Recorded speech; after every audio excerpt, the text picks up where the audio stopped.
welcome to a special extended episode of The Last Word on the day the Supreme Court has passed scathing comments and raised deeply disturbing questions about the Coalgate investigation.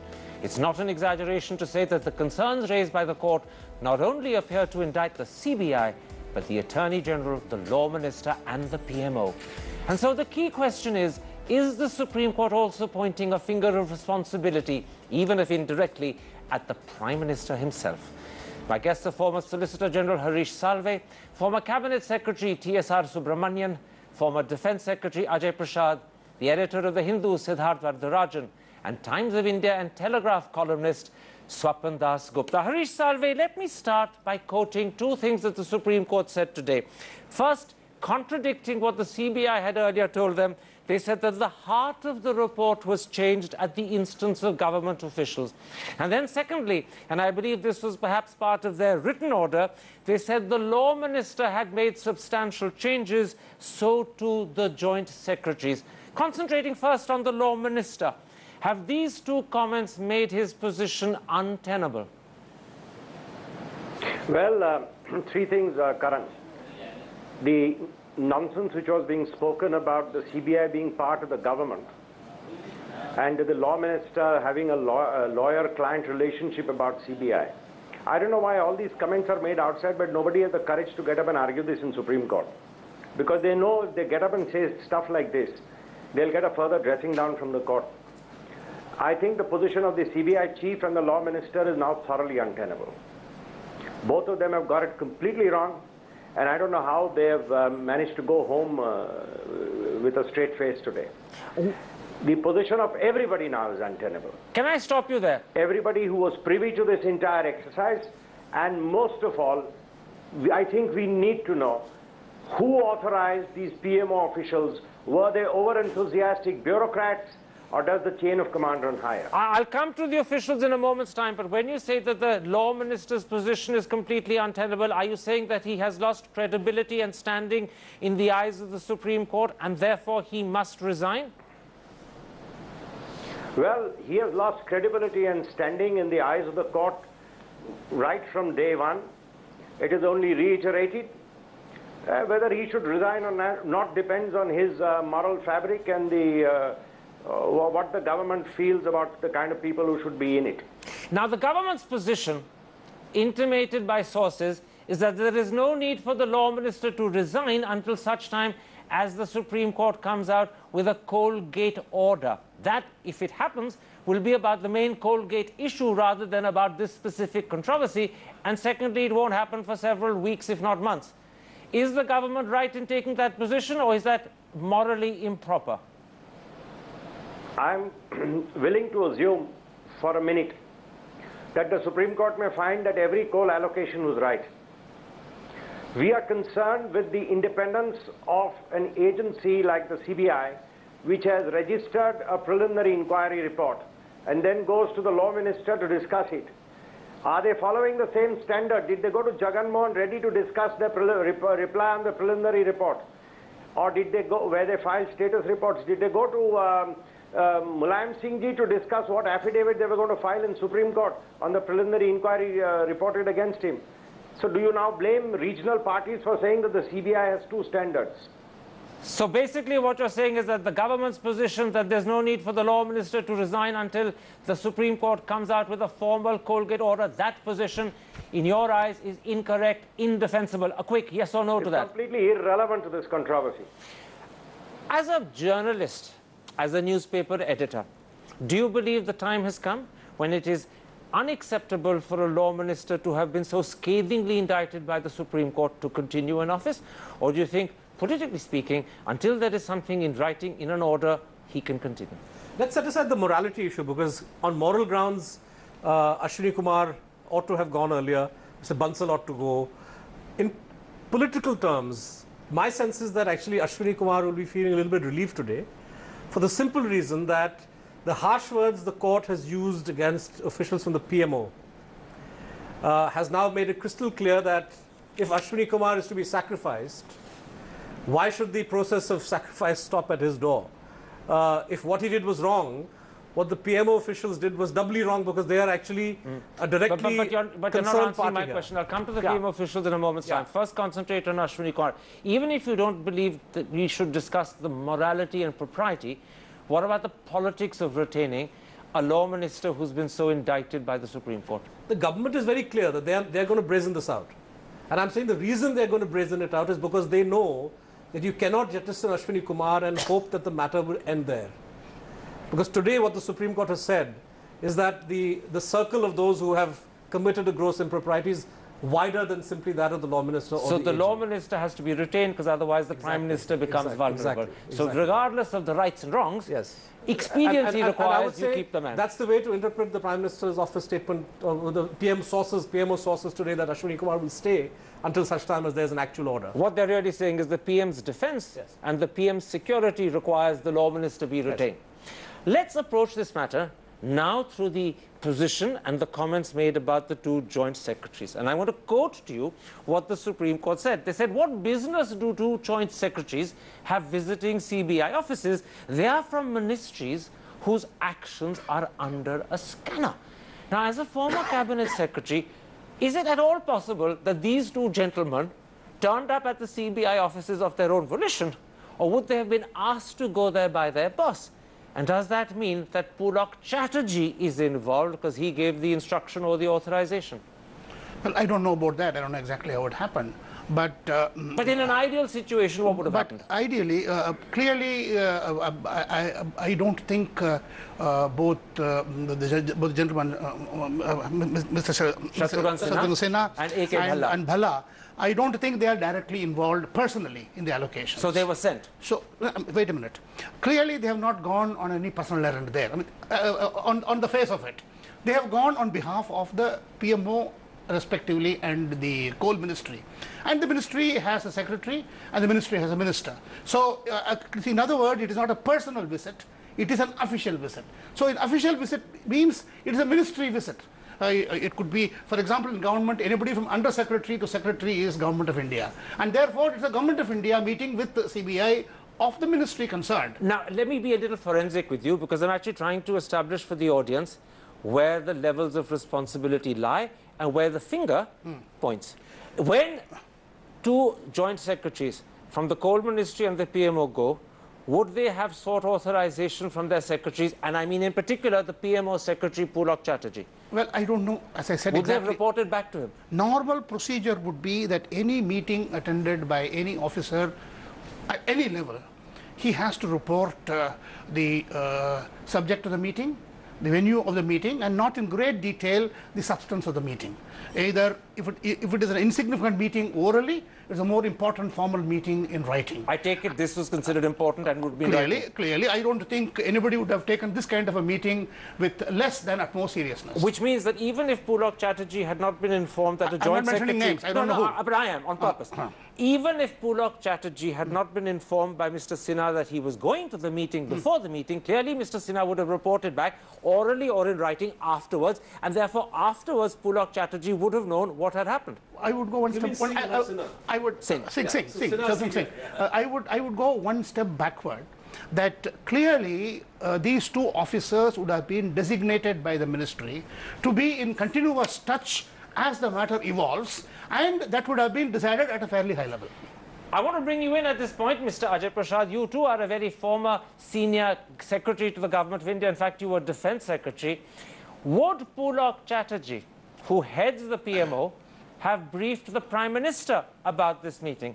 And I ask that for two reasons. One, it concerns something that the Prime Minister was directly responsible for as Coal Minister previously, and therefore he has a personal as well as an institutional interest in the matter. And secondly, because these gentlemen would have amended in some shape or form or influenced the amendment of that status report, once again, Pulak Chatterjee may have thought it's wise to keep the Prime Minister in the loop. So my question is, would a senior PMO Principal Secretary have briefed the PM, and would the PM have known that at least one of his joint secretaries has visited the CBI and has been responsible for amending or influencing the status report?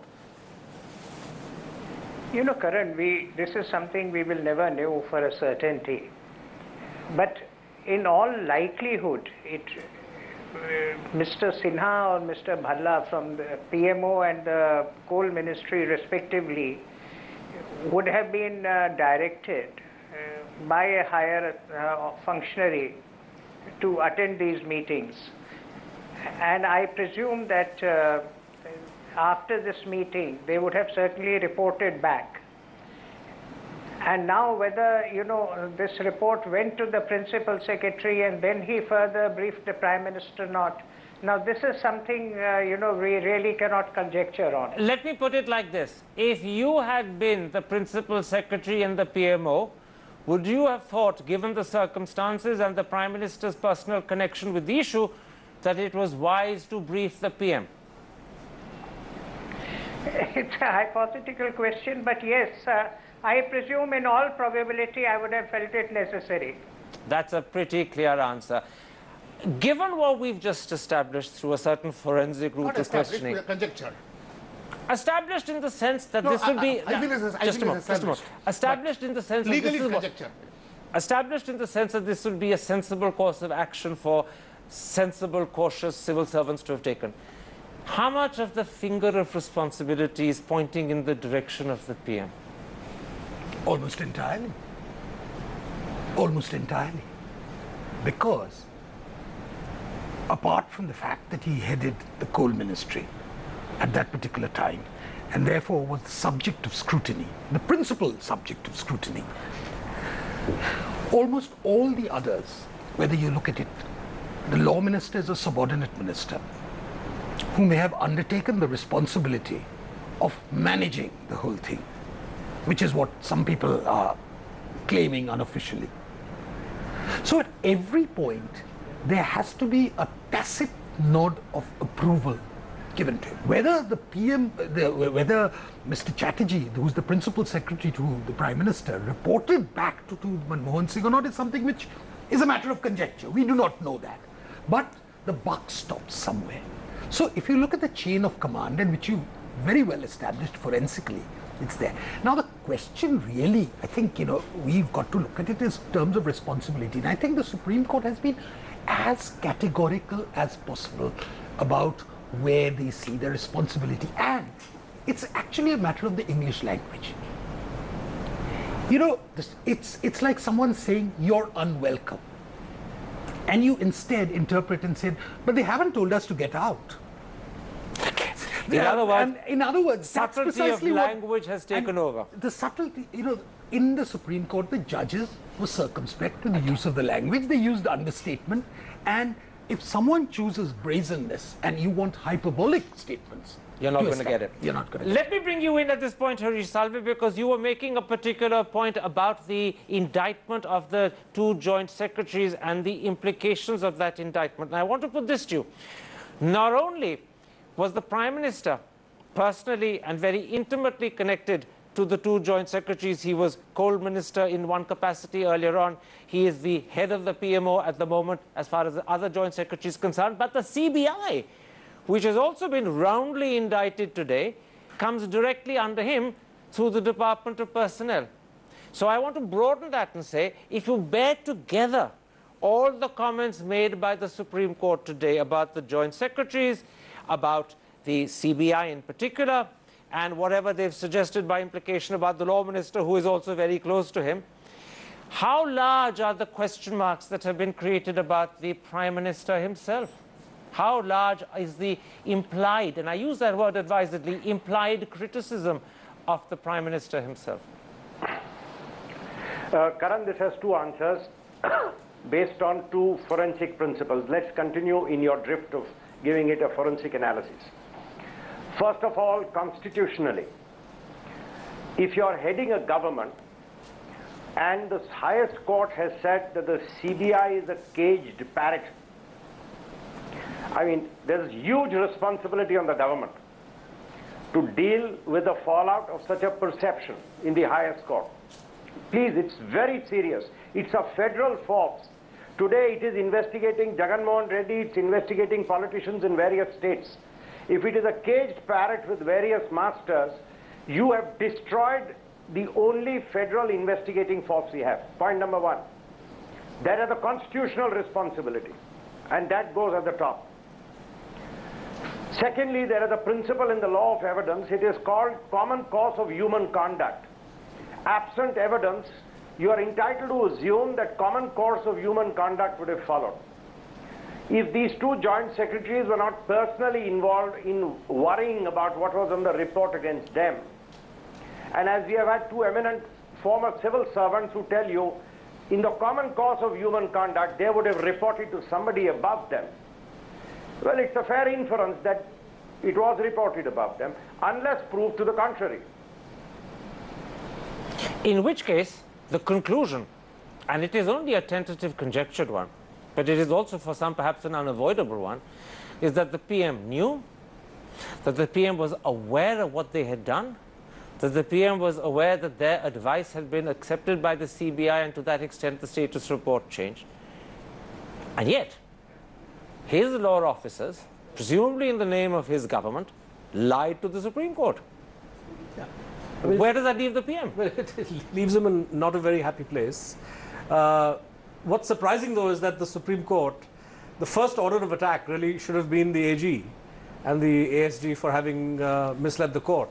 Earlier in your show, I used the P word, and you know, whether this is something that the court should have taken more firm. For those who didn't have the benefit of hearing you the first time around, what exactly is the perjury? P word? But I'm told that perjury occurs only if you at least somebody from government said, and that they're not under oath. But the point is that there was they lied or misled the court. Let me bring you back to your comment. It leaves the Prime Minister in not a very happy place. To use the example of the English language given to us a moment ago by Swapna Dasgupta, is that the same as saying he's in an unhappy place? Highly unhappy place, because there's very little that he can do about it, quite frankly. How compromised is his standing? Well, see, the thing is that if you, on the cosmic scale of things, this adds to the last 4 years of unhappiness that he's shouldered, and he has shouldered it reasonably well, in the sense that this government is going to... Is this the straw that breaks the camel's back? I don't think so. It won't be, because for the simple reason that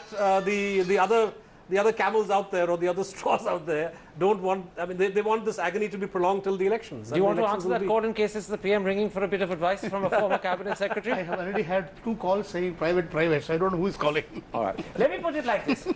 I want to slightly broaden this subject, and at the same time I want to approach the same central point about the PM in a different way. The Attorney General says that he went to this meeting at the suggestion of the Law Minister. That meeting also had 2 joint secretaries, one from the Coal Ministry, one from the PMO. Can they be summoned by the Law Minister? Do the rules of government allow a Law Minister to summon a joint secretary from the Coal Ministry and a joint secretary from the PMO to a meeting that he's arranging?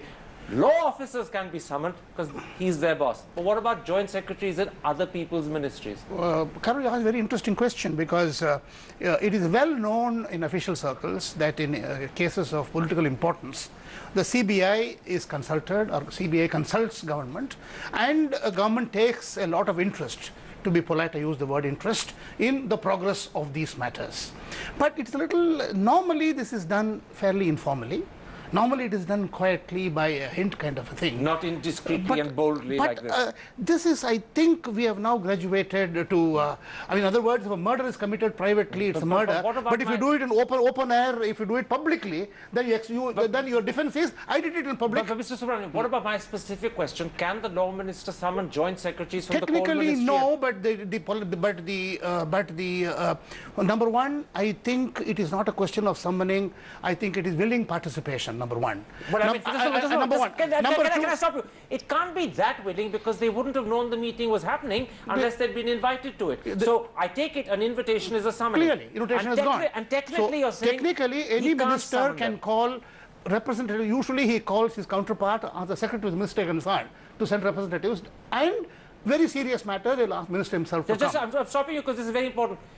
You're suggesting to me that technically the Law Minister should have called his counterpart or the secretary, which means that in the case of the PMO, Pulak Chatterjee would have been asked to send a concerned joint... No likelihood. I think we have, that bridge should treat us closed, because it is participation by the whole ministry. I don't think there's any mystery left anymore on that aspect. I'm not completely sure I've understood the answer you're giving, because you began by saying technically the law minister can't summon joint secretaries of other ministries. Now you're saying he can. He can. No, I didn't say that earlier. It was misunderstanding. Any minister can invite representatives from any other ministry on any subject. Himself, without going to the secretary level boss? No, he has to go to the bosses. He has to go to the boss. Usually it is level to level. JS to JS, secretary to secretary. A very small point. At every stage in this, we've seen the ASG, Mr. Rawal, write a letter saying he was summoned by Mr. Ghulam Vanavati, who's the Attorney General. Now Mr. Ghulam Vanavati says he was made to do something at the behest of the law minister. So at every stage, it's not a question like Agatha Christie's A Murder is announced and anyone drops into that place. It's at every stage, there were concrete instructions. So I think it's very easy to draw the surmise. Precisely what I'm trying to do. Let me bring you in, Mr. Prasad, because I think this point about how joint secretaries from other ministries can be summoned by the law minister to attend a meeting where, in fact, the status report was amended is a critical question.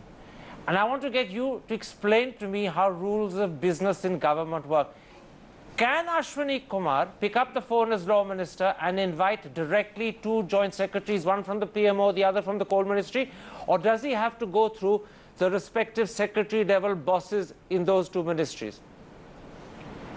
No, you see, and the minister, and especially law minister who has, some degree of coordination with others, would, if he was convening a meeting where he wanted representatives from other ministries, normally the thing would be that the minister's office or the secretary of the ministry concerned would ring up their counterparts and ask for a representation from the coal ministry or the PMO in this case. Let me stop you there. Let me stop you there because you said something very important. Yeah. What you're suggesting is that normally, the secretary in the law ministry would have rung up the secretary in the PMO and requested that the concerned... Or the minister's office would have rung up. Or the minister's office would have rung. Or the minister's office. Who would the minister's office have rung? Would they have rung Pulak Chatterjee as well? No, they could have rung up even the joint secretary saying that the minister is convening a meeting and we would request you to participate. Well, we have a difference of opinion. With not difference of opinion. With one proviso, suppose the ministry concerned has already nominated Joint Secretary X or Additional Secretary Y on a particular subject. They can continue to be called. They continue rather than troubling the bosses on a continuing basis. I understand but that. The nomination would come in the first place. Absolutely. Go back into the chain. Your chain begins with formal permission being granted. Yeah. And that means that at the first granting of formal permission, whoever is the secretary level head of the PMO, Pulak Chatterjee in fact, would have granted permission. And therefore, the PMO would have officially known. And once again, as Mr. Ajay Prasad says, a good, sound, cautious, sensible PMO head would have kept the PM in the loop because it concerns the PM. And we're back once again, aren't we, Mr. Salve? No matter how we cut this particular cake, whether we cut it in terms of what the Attorney General said, whether we cut it in terms of what the Supreme Court has said about the heart of the report being changed and who changed it, or whether we cut it in terms of the comments made about the joint secretaries. No matter how we cut this cake, we end up with the Prime Minister bang in the center and question marks surrounding his behavior or what he knew or what he didn't do. Isn't that the worrying situation for Dr. Manmohan Singh this evening? Two things need to be very clearly stated, Karan. I'm deeply pained at a suggestion that an Attorney General can be, quote-unquote, summoned by the Law Minister. He cannot. I've held that office for 3 years. It's one thing if the law minister says, I would like to discuss something with you and where can we meet? Can I come to your office or come over for a cup of tea? That's how it is done in a civil fashion. If a law minister had ever told me that there is a charge sheet being filed or a preliminary inquiry report going on, and why don't you come over and we will go over it, the duty of the constitutional head Attorney General or Solicitor General should be, excuse me, sir, I think this is wrong, please don't do this. So there is no question of saying being summoned. Secondly, I don't understand what were these two joint secretaries of the PMO deputed for. Were they deputed to go and look at a report of investigation under a preliminary inquiry being made by the CBI? Did somebody apply their mind as to what they were going to look at? I mean, please, let's not forget, this is a preliminary inquiry. It's a first step in a criminal investigation. Quite right. Which has started. How was everybody not aware of this? Why did the Attorney General not say, excuse me, Mr. Law Minister, will you please leave that report alone? You're going way beyond your law. You've said... What's the use saying so-and-so called me? And I'm sorry, I mean, nobody comes out clean in this. You've raised two very important concerns. I want to put them to you with quick questions and ask you for quick answers. First of all, when you say that if you had been the Attorney General, you would not have responded to a summons, are you also suggesting that the Attorney General's overall behavior was wrong and that a time has come for Mr. Bhanvati to accept responsibility, concede he acted wrongly and resign? A quick answer to that. Karan, there is no question of an Attorney General saying, what can I do? I was called by the Law Minister. I was only a Solicitor General. I would not respond to a summon. The question of the Attorney General, who is a constitutional functionary, responding to a summon from the Law Minister to come and participate in a meeting like this doesn't arise. So should he resign? Well, he has to take responsibility. Again, I said, whether you resign, you continue, are all matters of your personal attitude. The second quick question, you said that someone in the PMO or the Coal Ministry would have had to apply their mind, suggesting that, in fact, maybe they went to these meetings without applying their mind. Now, I put to you that sensible civil servants never attend meetings without applying their mind, which means they knew what they were doing, they intended to do it, they intended the outcome to be what it was. If that conjecture on my part is correct, what does that tell you about the manner and the intention with which they came to those meetings? Karan, let's be very clear. Civil servants are very particular about what meetings they attend. This was not an informal chat over a cup of coffee in the press club or in the Gymkhana club. This was a meeting in the chambers of the Law Minister. No civil servant worth of salt would go without briefing himself on what the meeting was for. And civil servants certainly know that this kind of a meeting is wrong. I mean, let's not mince words, and I'm sure they would have cleared it from their bosses, knowing that tomorrow if this hits the fan, will we be the sitting ducks, or will the whole truth come out? Absolutely. Now, you have been Cabinet Secretary, you've been head of the Civil Service. Following up on that principle, the civil servants would not attend a meeting which they know is wrong without briefing their bosses, clearing it with their bosses. I come back again. The finger of responsibility, no matter how indirectly, is pointing straight through Pudok Chatterjee upwards to his boss, who is the PM. There is one more factual issue here, that the first day, according to the affidavit, the matter was discussed between the Joint Secretaries and the concerned officer in, number one, it's extraordinary that a Joint Secretary from PMO should go to the CBI office. It's extraordinary. When PMO wants to discuss something with somebody, they invite the, it's extraordinary that I have not heard of this. This is because of the grandeur of the PMO, that they don't claim to go to lesser offices. And also, this is a department compared to the ministry. It only shows the extra interest being taken in this particular matter and the concern that the report should be properly drafted. There is the affidavit says on a particular day it was discussed, and the officers took them back and came back with corrections the next day, which clearly means that a lot of application of mind took place at different levels. In fact, you've taken the question out of my mouth.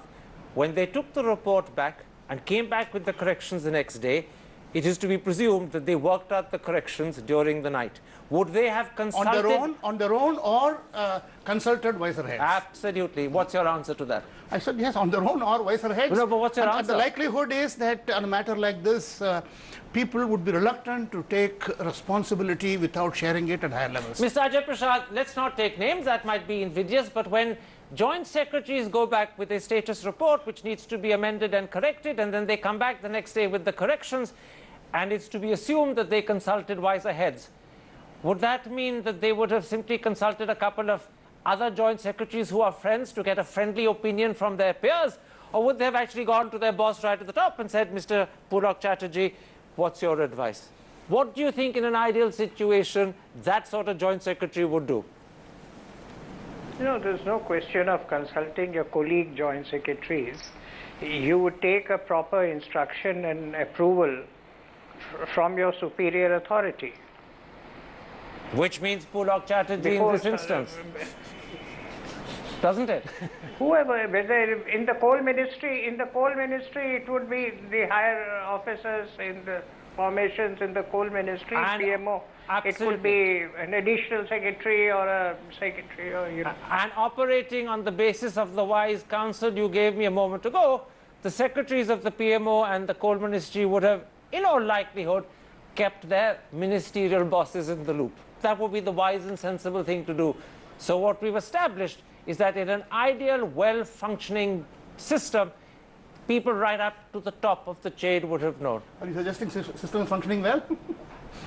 Once again, Don't rule out plausible deniability, so that even assuming your conjecture is correct, that Mr. Chatterjee... plausible deniability in the following way. works on the assumption that in fact the ministry worked badly and therefore I wasn't told. No, I'm saying in the sense that let's assume your conjecture is correct, that Pulak Chatterjee is the person who finally clears whatever redrafting the Joint Secretary does. It's quite possible that he chose or he did not inform the PM. He did. I don't know. I mean, this is pure conjecture. But what this sequence of events as emerges from the affidavit clearly establishes is that the initiative to monitor and to redraft originates not with the law minister, but with the PMO and the coal ministry. And I want to come back to the point Mr. Salve made at the start of this program, which cannot be emphasized enough. This is the equivalent of Mulayam Singh summoning and spending a night with a preliminary inquiry draft. This is why it smells. Exactly. And I think focusing on the law minister excessively detracts from this aspect, which is really... We're not focusing on the law minister at all. We're focusing on the PMO. Karan, what I think compounds the procedural impropriety here is the fact that at every stage, people tried to mislead by denying that they had done what they had done. In fact, I was going to ask you that, is plausible deniability plausible at all? Exactly. In this case, it does not seem to be. Starting from conversations in the gentleman's toilet, going on to what the Attorney General had to say in court. This is perhaps what Siddharth meant when he said, can I use the P word? At every stage, grammatical errors. Are you stretching the levels of incredulity? All right, let's end on that note. You've got to put a thing, how much is credible? Let's take a break on that point, ask the audience to think just how much is credible to what the government is saying. Think about it and come to your own conclusion. We'll take a break, and when we come back, we'll focus on the CBI. What has the Supreme Court said about it, and how badly damaged is its reputation this evening?